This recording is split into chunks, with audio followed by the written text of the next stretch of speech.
Ever wondered about the composition of the Bible? Let's delve into it. The Bible isn't just a single book, but a fascinating collection of sacred texts, revered by a variety of religious traditions.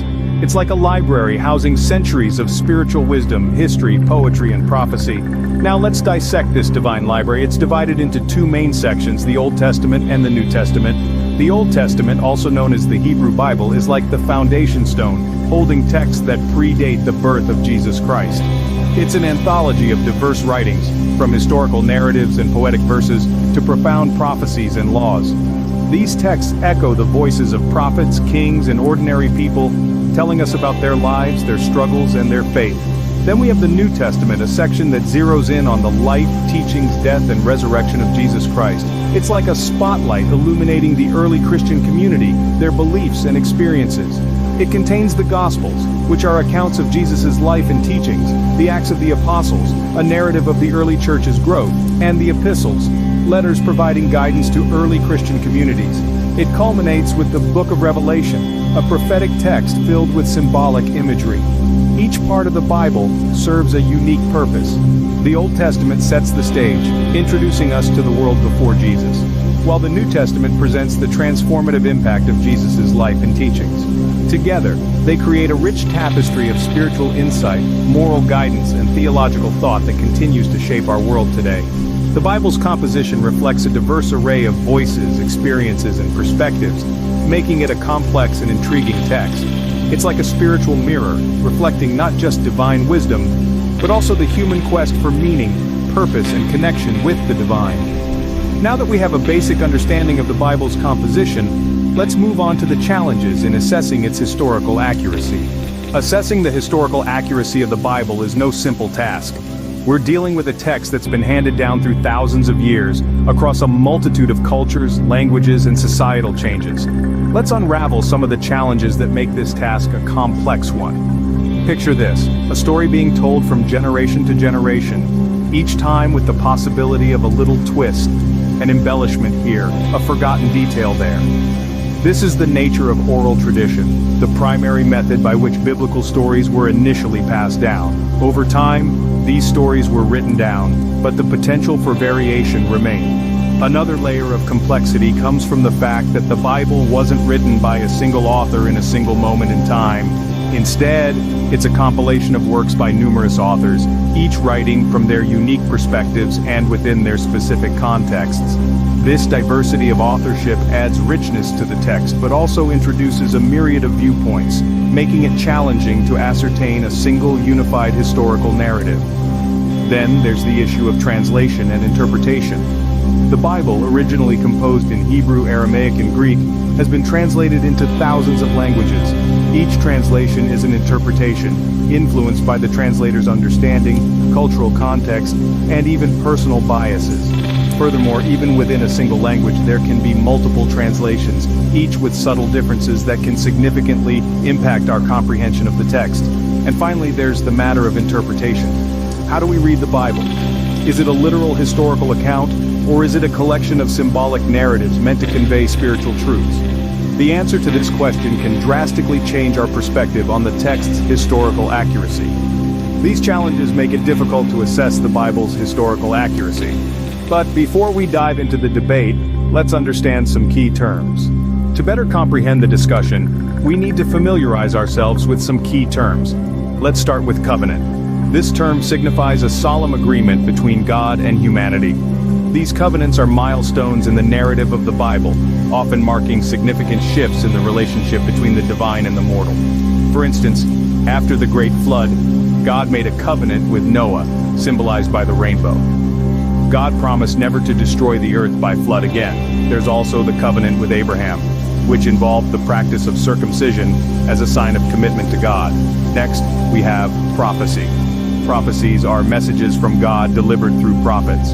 These are not just future predictions, but often serve as divine warnings or calls to repentance. Prophecies play a critical role in the Bible, guiding the course of events and providing a glimpse into God's plans. A classic example is the prophecy in the book of Isaiah foretelling the coming of a Messiah. Finally, let's talk about divine inspiration. This is the belief that God guided the authors of the Bible, ensuring its spiritual significance. The concept of divine inspiration is key to understanding the Bible's role as a sacred text. It suggests that the words, while written by human hands, are imbued with a divine message that transcends the human author's individual perspectives. So in summary, a covenant is a sacred agreement between God and humanity. Prophecy refers to divine messages delivered by prophets, and divine inspiration is the belief that God guided the authors of the Bible. These terms are fundamental to our understanding of the Bible's narrative and the messages it seeks to convey. With these terms in mind, we can now tackle the debate. Is the Bible a reliable historical document? The question of the Bible's reliability as a historical document sparks varied opinions. It's a topic that has been debated for centuries, and the discourse continues to this day. Let's dive into the different perspectives that influence how people approach this question, starting with the faith perspective. Many believers see the Bible as divinely inspired, meaning they believe God guided the authors in their writing. From this viewpoint, the Bible is not only a spiritual guide but also a historically accurate record of events. The miracles, the prophecies, the lives of the patriarchs, and the journey of the Israelites. All these are accepted as factual occurrences. For these individuals, faith is a significant factor, sometimes even outweighing the need for archaeological or historical corroboration. Then, we have the scholarly perspective, which often takes a more critical, evidence-based approach. Historians, archaeologists, and biblical scholars examine the Bible alongside other historical records and archaeological findings. Some events and figures in the Bible do align with external historical records. For example, the existence of figures like Pontius Pilate, the Roman governor who presided over the trial of Jesus, is well documented outside the Bible. However, other events, such as the exodus of the Israelites from Egypt, remain hotly debated due to a lack of conclusive external evidence. This doesn't necessarily mean these events didn't happen, but it highlights the challenges in verifying them historically. Lastly, we have the symbolic versus literal interpretation. Some people view the Bible primarily as a rich source of moral and spiritual teachings.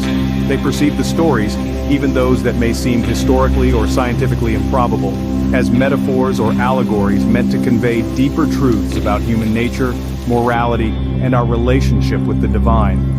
A literal interpretation, on the other hand, takes the events in the Bible at face value, considering them as historical facts. These perspectives are not mutually exclusive. Some people might lean more towards one than the others, and others might find themselves straddling two or even all three. It's also worth noting that one's perspective can evolve over time, influenced by personal experiences, scholarly studies, theological insights, and dialogues with others. In the end, the question of whether the Bible is a reliable historical document might not have a definitive one-size-fits-all answer. It largely depends on one's perspective and what one is seeking from the Bible. For some, it's a matter of faith and spiritual guidance. For others, it's a historical puzzle to be pieced together. And for others still, it's a profound moral and philosophical text. While opinions differ, the Bible's impact on culture, literature, and history is undeniable. Regardless of where you stand on its historical reliability, the Bible's influence on our world is vast and profound, making it a fascinating and valuable object of study. So, what did we learn today about the Bible? We've explored its composition, the Old Testament with its historical narratives, poetry, prophecies, and laws, and the New Testament that delves into the life, teachings, death, and resurrection of Jesus Christ.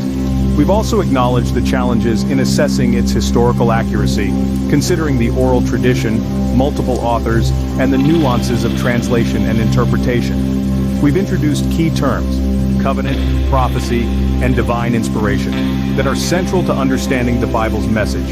And finally, we've touched on the ongoing debate about the Bible's reliability as a historical document, acknowledging differing perspectives from faith, scholarly, and symbolic viewpoints. This journey has been a glimpse into the complexity and depth of the Bible. It's a text that invites exploration and contemplation. Whether you approach the Bible from a faith-based, scholarly, or a symbolic perspective, it's important to respect the diverse viewpoints. Remember, this video provides an overview, and you can always delve deeper into these topics.